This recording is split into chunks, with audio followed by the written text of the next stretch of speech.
ਸਤਿ ਸ਼੍ਰੀ ਅਕਾਲ ਜੀ। ਪ੍ਰੋਗਰਾਮ ਦੇਖਣ ਵਾਲੇ ਸਾਰੇ ਦਰਸ਼ਕਾਂ ਦਾ ਸਵਾਗਤ। ਮੈਂ ਤੁਹਾਡਾ ਖਾਸ ਪ੍ਰੋਗਰਾਮ ਲੈ ਕੇ ਫਿਰ ਤੋਂ ਹਾਜ਼ਰ ਹਾਂ।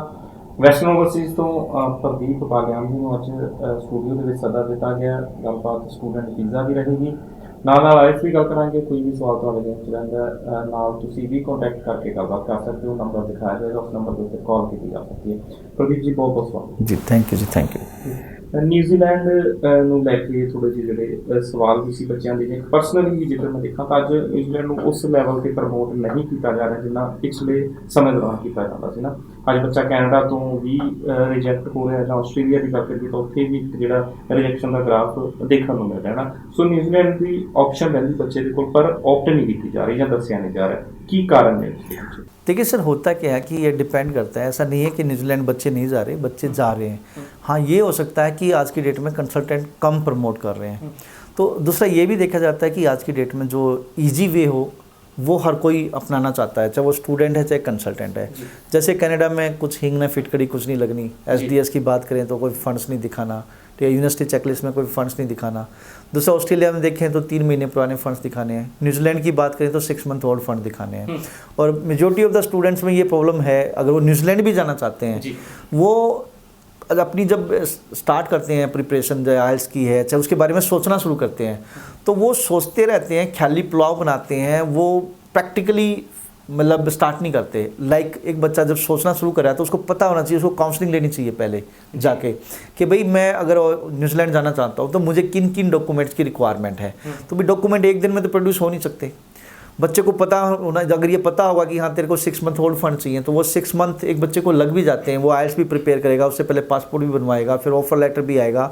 जब तक उसकी फाइल एम्बेसी में जाएगी, एक तरह से कहीं ना कहीं 7-8 महीने निकल जाते हैं। तो यहाँ प्रॉब्लम ये है कि बच्चा इस तरीके से प्रिपरेशन करके नहीं चलता है, वो पूरी प्लानिंग करके नहीं चलता। चाहे पेरेंट्स हैं, पेरेंट्स प्लानिंग करके नहीं चलते। इवन के पेरेंट्स तो यही बोलते हैं छोड़ तू आइल्स कर, मैंने अपने आप देख लेने फंड्स।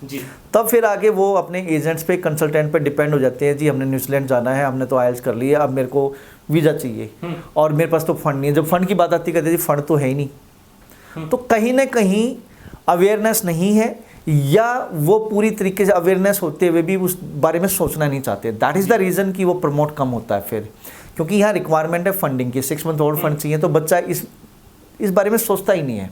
नहीं सोचता, चाहे तो स्टूडेंट खुद बेबस है, या उसके वो अपने पेरेंट्स पे बेबस है, या उनके पास फंड्स होते नहीं है।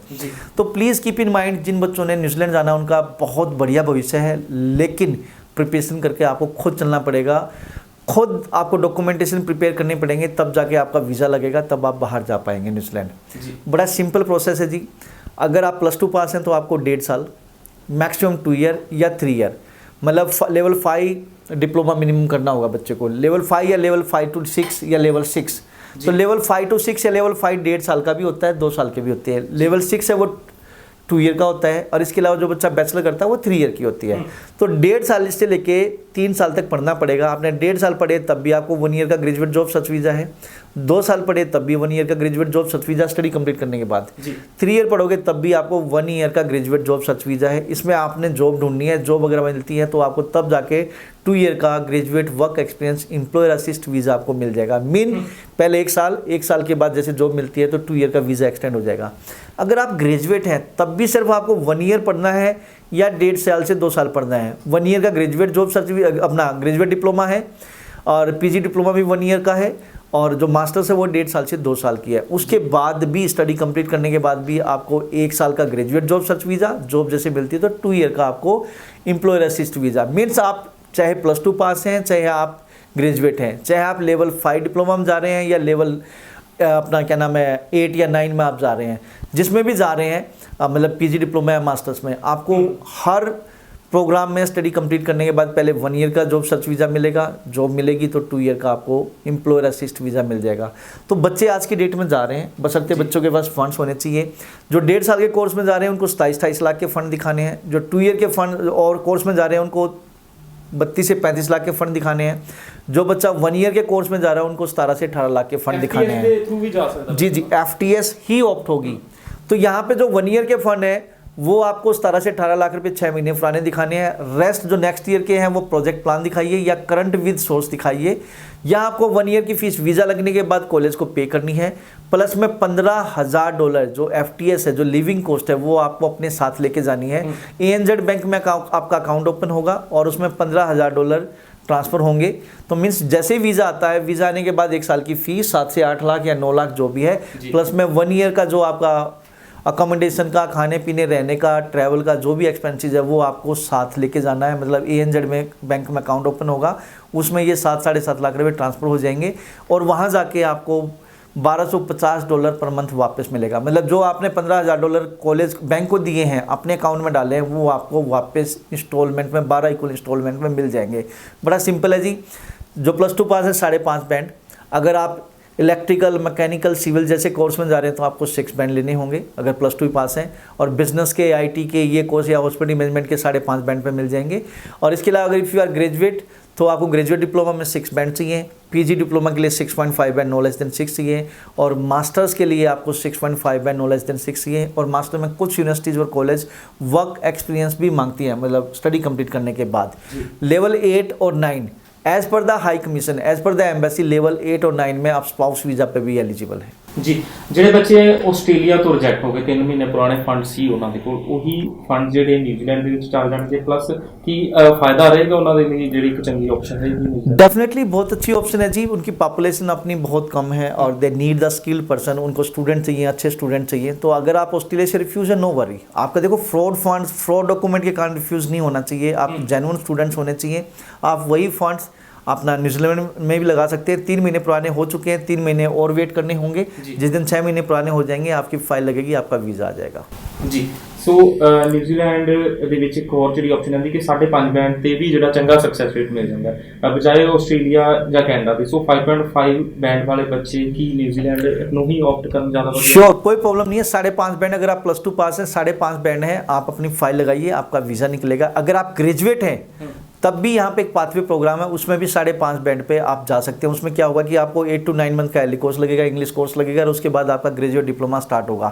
+2 पास 5.5 बैंड पे जा सकते हैं, ग्रेजुएट 6 बैंड पे जा सकते हैं, ग्रेजुएट 5.5 बैंड भी हैं तो पाथवे प्रोग्राम में इंग्लिश कोर्स के साथ भी जा सकते हैं जी। सो ਜਿਹੜੇ ਬੱਚੇ ਯੂਰਪ ਪੜ੍ਹਨ ਦੇ ਲਈ ਜਾਣਾ ਚਾਹੁੰਦੇ ਨੇ, ਵੈਸਟਰਨਸੀਜ਼ ਵੱਲੋਂ ਸਮੇਂ-ਸਮੇਂ ਤੇ ਜਿਵੇਂ ਜਾਣਕਾਰੀ ਦਿੱਤੀ ਜਾਂਦੀ, ਚਾਹੇ ਫੇਸਬੁੱਕ ਜ਼ਰੀਏ ਜਾਂ ਇਸ ਤਰ੍ਹਾਂ ਦੇ TV ਸ਼ੋਅ ਦੇ ਜ਼ਰੀਏ ਨਾ, ਉਹ ਅੱਜ ਦਾ ਜੇਕਰ ਸਿਨੈਰੀਓ ਦੇਖੀਏ ਤਾਂ ਯੂਰਪ ਦੇ ਵਿੱਚ ਕਿਹੜੀ ਕੰਟਰੀਜ਼ ਨੇ ਜਿਨ੍ਹਾਂ ਦੇ ਲਈ ਜਿਹੜਾ ਬੱਚਾ इंटरेस्ट जरा? जी जी, देखिए सर, यूरोप में तकरीबन 28-29 कंट्रीज़ पड़ते हैं जिनको शेंगन वीज़ा बोलते हैं।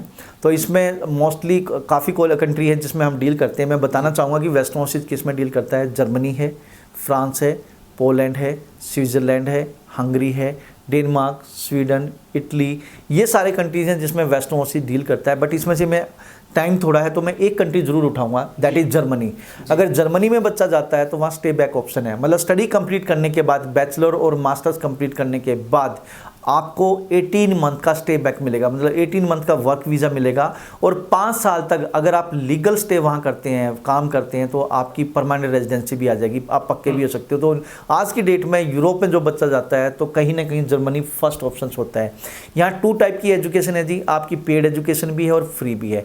पेड मतलब आप बैचलर और मास्टर्स जो भी आप करना चाहते हैं वो इंग्लिश में करेंगे, मतलब MBA है, BBA है, BTech है, BCA है, हॉस्पिटल मैनेजमेंट जो भी कोर्स है वो इंग्लिश में आप पढ़ेंगे। प्लस में उसमें आपको एजुकेशंस की पेमेंट देनी होगी, like 7,000 euro, 8,000 euro, 10,000 euro, 13,000 euro, depend करता है एजुकेशन प्रोवाइडर्स पे। वो आपकी फ़ीस रहेगी, वो आपको कॉलेज को पे करनी है पर ईयर। और 8640 का ब्लॉक अकाउंट, जैसे कनाडा में GIC था, जैसे न्यूजीलैंड में FTS था, ऐसे ही यहाँ पे ब्लॉक अकाउंट खुलेगा। 8640 यूरो स्टूडेंट्स के नाम डच बैंक में ट्रांसफ़र हो जाएंगे और वहाँ बच्चे को जाके इक्वल इंस्टॉलमेंट में 720 से 735 यूरो पर मंथ वापस मिलते रहेंगे। तो ऑन एन एवरेज देखा जाए तो 14-15 लाख रुपए बच्चे का खर्चा आता है, जिसमें 7 लाख 7.5 लाख बच्चे के अपने हैं, बच्चे को वापस मिलेंगे। दूसरा ऑप्शन है फ्री एजुकेशन का। फ्री एजुकेशन में हमारे पास यहाँ पे ऐसे प्रोग्राम्स है कि बच्चा यहाँ से 1 ईयर के प्रोग्राम में जाएगा, that is language program, foundation program, जिसमें जर्मन लैंग्वेज भी पढ़ेगा बच्चा, प्लस में जो आगे फर्दर बच्चे ने पढ़ना है उससे रिलेटेड सब्जेक्ट भी पढ़ने पड़ेंगे। जैसे बच्चा नॉन मेडिकल है, आगे बीटेक, आईटी, इलेक्ट्रिकल, मैकेनिकल कुछ भी करना चाहता है, तो German language plus physics, chemistry, math उसको उसमें पढ़ना पड़ेगा। 1 ईयर का प्रोग्राम होगा।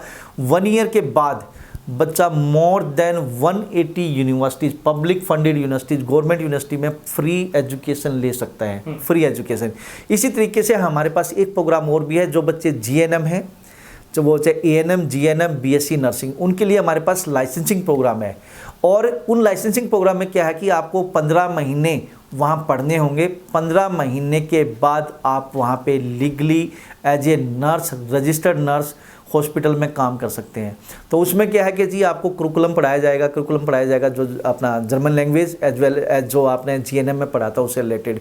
और इसमें आपको इंटर्नशिप भी होगी, आपको हॉस्पिटल्स में विजिट्स भी होंगी। तो 15 महीने पढ़ के आप लीगली वहाँ पे काम कर सकते हैं। बट कीप इन माइंड, इसमें हम B1 B2 लेवल की हमें जर्मन लैंग्वेज चाहिए। तो ये 3 से 4 महीने का प्रोसेस है। जो बच्चा जीएनएम, एएनएम, बीएससी नर्सिंग है, बाहर जाना चाहते हैं, वेस्टर्न ओवरसीज की नियरेस्ट ब्रांच में आके अपने डॉक्यूमेंट दीजिए। हम इन मीन टाइम प्रोसेस शुरू करेंगे और इन मीन टाइम आप इंडिया में रह के अपनी जर्मन लैंग्वेज स्टार्ट करिए। 3-4 महीने बाद आपका वीज़ा आएगा और आप वहाँ पे जाके लीगली 15 महीने पढ़ के आप लीगली प्रैक्टिस कर सकते हैं। जी, किस तरह की प्रोफाइल वाले बच्चों ਨੂੰ ਤੁਸੀਂ ਸੁਜੈਸਟ करना चाहोगे कि यूरोप दी ਜਿਹੜੀ ਇਹ कंट्रीज ਦੀ ऑप्शन है? देखिए, आई विल रिकमेंड कि भाई आप क्या नाम है, चाहे कोई भी कंट्री है, 5-5.5 बैंड के साथ मिनिमम आइए। प्लस में क्या नाम है, एकेडमिक आपकी अच्छी होनी चाहिए। 50%, 55%, 60% अनुभव होते ज़्यादा अच्छा है। और इवन कि हमारे पास तो काफ़ी ऐसे बच्चे भी जो मलेशिया जाके वर्क वीज़ा पे थे, सिंगापुर में वर्क वीज़ा पे थे या वहाँ पे पढ़ रहे थे, वो वापस आए, उनको हमने जर्मन भेजा है। तो बहुत अच्छे ऑप्शन है जर्मनी में, आप आइए, वेस्ट ओवरसीज आपका वेलकम करता है। जी, शुक्रिया सर सारी जानकारी। जी, थैंक यू जी। कोई भी सवाल जानना चाहते हो, कोई भी गलबात करना चाहते हो, वेस्ट ओवरसीज नाल सीधा कॉन्टैक्ट भी कर सकते हो। दिखाए जा नंबर के उत्ते कॉल या मैसेज करके गलबात की जा सकती है। फिलहाल के लिए प्रोग्राम खत्म करते हैं। धन्यवाद।